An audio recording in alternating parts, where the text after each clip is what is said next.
Bonjour et bienvenue sur cette vidéo qui a pour but de transmettre, on va dire, un outil de développement personnel et aussi un sujet de méditation et de spiritualité. Donc, c'est un outil qui est inspiré de l'arbre de vie, de la Kabbale et de tous les arbres de vie de manière générale, qui a comme objet principal, ou plutôt comme sujet, la vie spirituelle concernant la vie sur la Terre.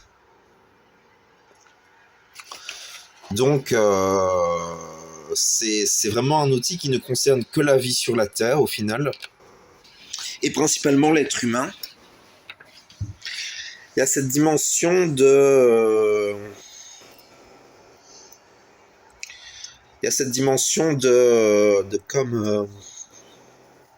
d'évoluer à travers cet outil-là, d'apprendre, de comprendre, de méditer, et de s'ouvrir à des dimensions subtiles. Donc, il y a, je vous le montre, comme ça vous le voyez. On a donc un arbre de vie avec des racines. Les racines étant ce qui nourrit l'arbre de vie au final.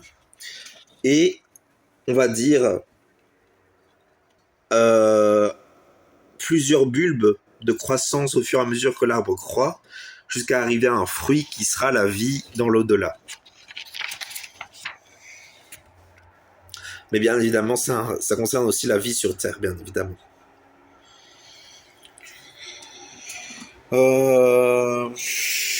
Donc, quelles sont les racines? Les racines, ça concerne la dimension de ce qui nous connecte à la Terre, de ce qui fait qu'on veut vivre sur Terre. C'est principalement les désirs au final. C'est surtout les désirs et tout ce qui drive l'être humain de manière générale. Mon collier me fait une sensation bizarre.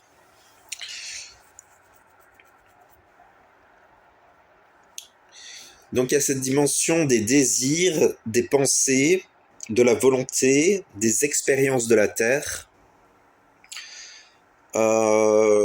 du libre arbitre. La racine du libre arbitre est très importante car c'est le libre arbitre qui permet d'évoluer petit à petit sur la Terre. Et l'ouverture réceptive à ce que propose Dieu pour l'évolution de l'être humain. Très important ça. S'ouvrir, parce qu'au final, la vie spirituelle commence le moment où on s'ouvre et on s'intéresse à Dieu. C'est là que commence la vie spirituelle.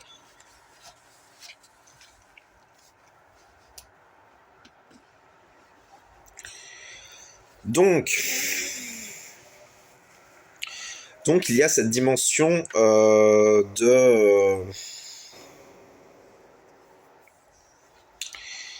il y a cette dimension de grandir à travers les racines qui produisent des fruits et qui permettent de faire grandir l'arbre qui fait évoluer la vie spirituelle de l'être humain. Le premier, on va dire, bulbe qui nourrit les autres bulbes, c'est la communication confiante. Vous voyez, c'est cette dimension, la première chose à apprendre, c'est la capacité à parler de soi, à s'exprimer, à s'ouvrir, à dire les choses telles qu'on les vit. C'est la capacité à ouvrir son chakra-gorge pour exprimer sa réalité et ce que l'on vit. Donc ça, c'est la dimension de la communication confiante. Les planètes dominantes à ce stade-là sont la Lune, qui recherche un niveau de sécurité, Mercure, qui stimule la communication, et Pluton, qui attire à soi ce que l'on veut dans la réalité.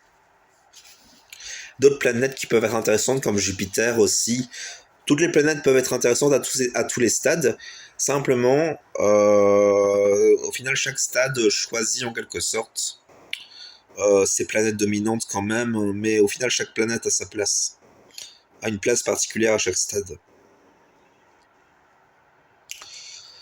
Alors, une fois que la communication non violente s'est bien installée et que l'individu a comme réussi à s'exprimer, réussi à parler et réussir à dire ce qu'il veut dire, que son chakra-gorge est bien ouvert en quelque sorte, eh ben on pourrait dire en quelque sorte qu'il peut s'ouvrir à la deuxième période de la vie, qui s'ouvre plus ou moins vers les 7 ans, où l'individu s'ouvre à la vie émotionnelle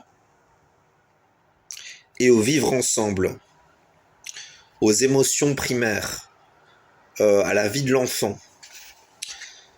C'est le moment où le mental a commencé à se construire. Donc, la grande planète dominante, à ce moment-là, c'est Vénus, les ressentis, les désirs. Et ce qui va être le plus important, c'est d'apprendre le vivre ensemble pour que cette Vénus puisse s'épanouir. Encore une fois, chaque stade est comme une racine pour les niveaux suivants. Donc chacun d'entre eux est très important. Après, on a le stade de l'adolescence, où l'individu cherche la liberté, l'autonomie. Il cherche à évoluer, il cherche un avenir, il cherche à comprendre. Il comprend qu'il doit trouver une place dans la société. C'est le stade de la liberté. Les planètes dominantes sont Mercure, qui vient chercher à stimuler la pensée, et Uranus, qui vient comme apporter une sagesse, qui vient comme stimuler,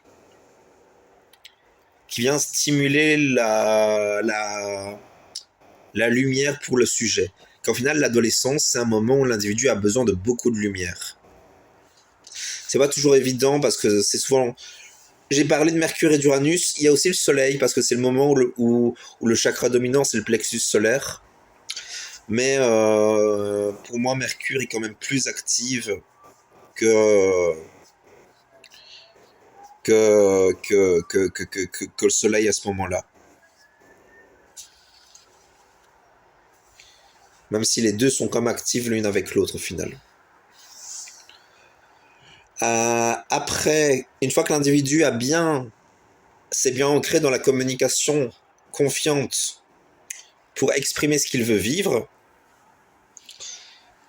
pour exprimer ce qu'il vit aussi, pour exprimer son état d'esprit, pour exprimer sa vie, et qu'il a appris le vivre ensemble avec Vénus, qu'il s'est autonomisé avec son Soleil, son Uranus et Mercure, il rentre dans la vie, dans la vraie vie. Dans la vie, c'est le stade entre 20 et 30 ans, plus ou moins. Pour les hommes, ce sera plus vers la fin ce sera plus aux environs de 25 ans. Pour les femmes, ce sera plutôt vers 22 ans que ça commencera. À ce stade-là, l'individu est encore dans son soleil, mais c'est pas le même soleil qu'au moment qu'au moment de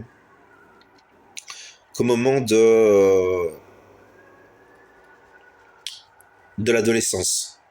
C'est un soleil qui ne se centre pas sur son soi, sur son ego personnel, mais un soleil qui rayonne, un soleil qui apporte de la chaleur, un soleil qui est en union avec sa Vénus et qui cherche déjà à agir et à créer et qui commence à cultiver sa terre dans sa vie.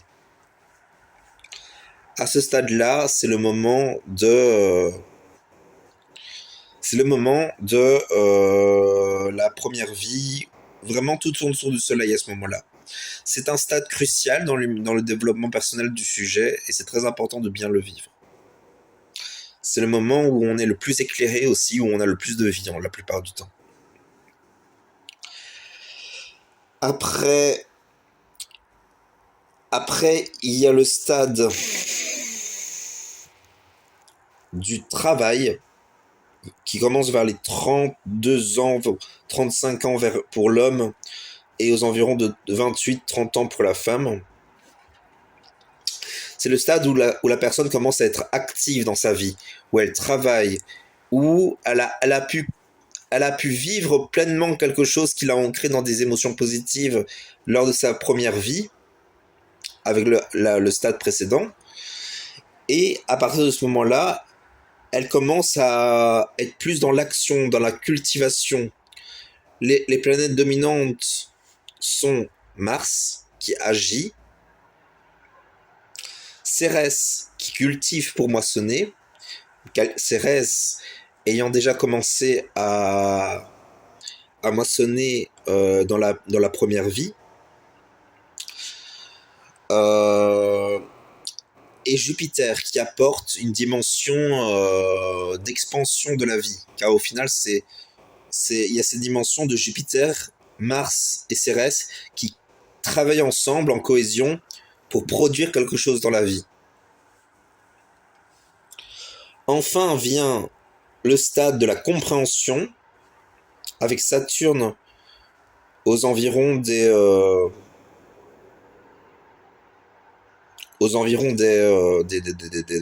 40 ans, plus ou moins. C'est le stade de la compréhension qui fusionne quand même un peu avec le deuxième stade, qui est celui de la sagesse. Mais la plupart du temps, on doit d'abord stimuler la compréhension pour pouvoir après accéder à la sagesse. Donc Saturne nourrit la compréhension, c'est la dimension structurelle des choses, c'est la dimension où on arrive comme à vivre la responsabilité. C'est vraiment le moment où l'individu s'ouvre vraiment le plus à la dimension de responsabilité. La sagesse,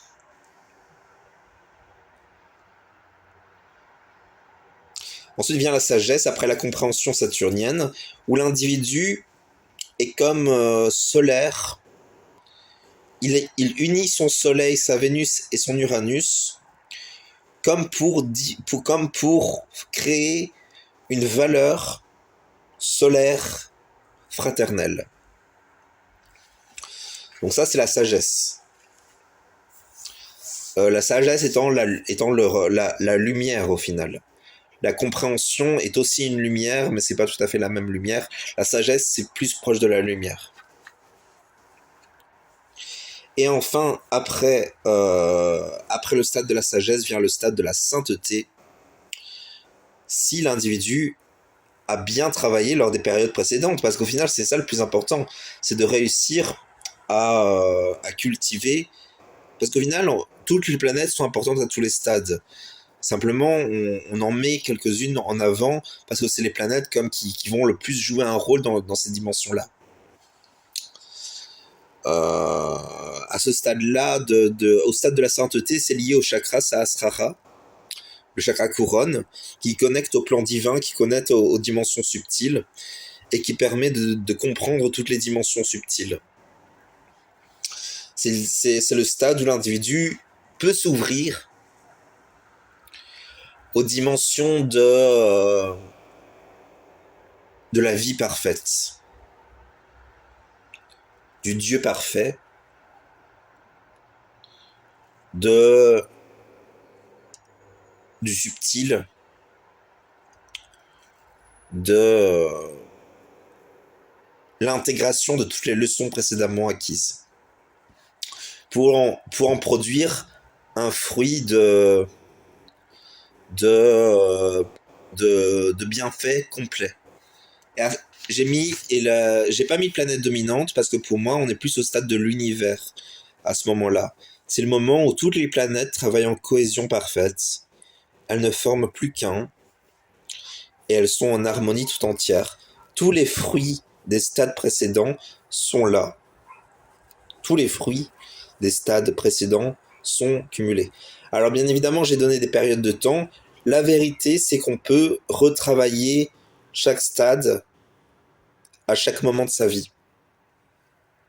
C'est vrai. Parce qu'au final, c'est...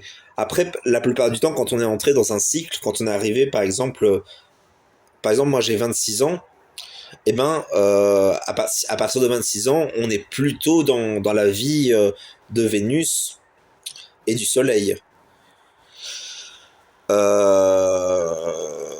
Vénus étant la planète du chakra du cœur, et Soleil étant l'astre ésotérique relié au chakra du cœur. Donc, Qu'est-ce qu'on peut dire d'autre? Ah, j'ai pas parlé de Neptune.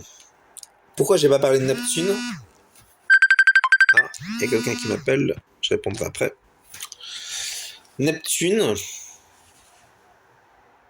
J'ai envie de dire Neptune est cette dimension qui est là dès les origines et qui reste le moteur principal. Neptune, c'est le vrai moteur de tout. Neptune croît et nourrit tout dès les racines. Neptune est là à chaque étape principale et au final, Neptune est comme... oh là là. Neptune est là comme toujours là pour nourrir toutes les dimensions, pour enseigner. C'est le domaine de l'idéal. C'est cette dimension qui enseigne aussi. Neptune étant relié au signe du poisson, qui est un signe mutable donc d'apprentissage. Donc voilà pour cet enseignement, est-ce qu'on peut vraiment parler d'enseignement pour cette, on va dire cette transmission qui peut nous aider sur notre chemin sur Terre. Donc voilà pour ce que je voulais vous dire. Je vous souhaite une bonne journée ou une bonne soirée. Au revoir.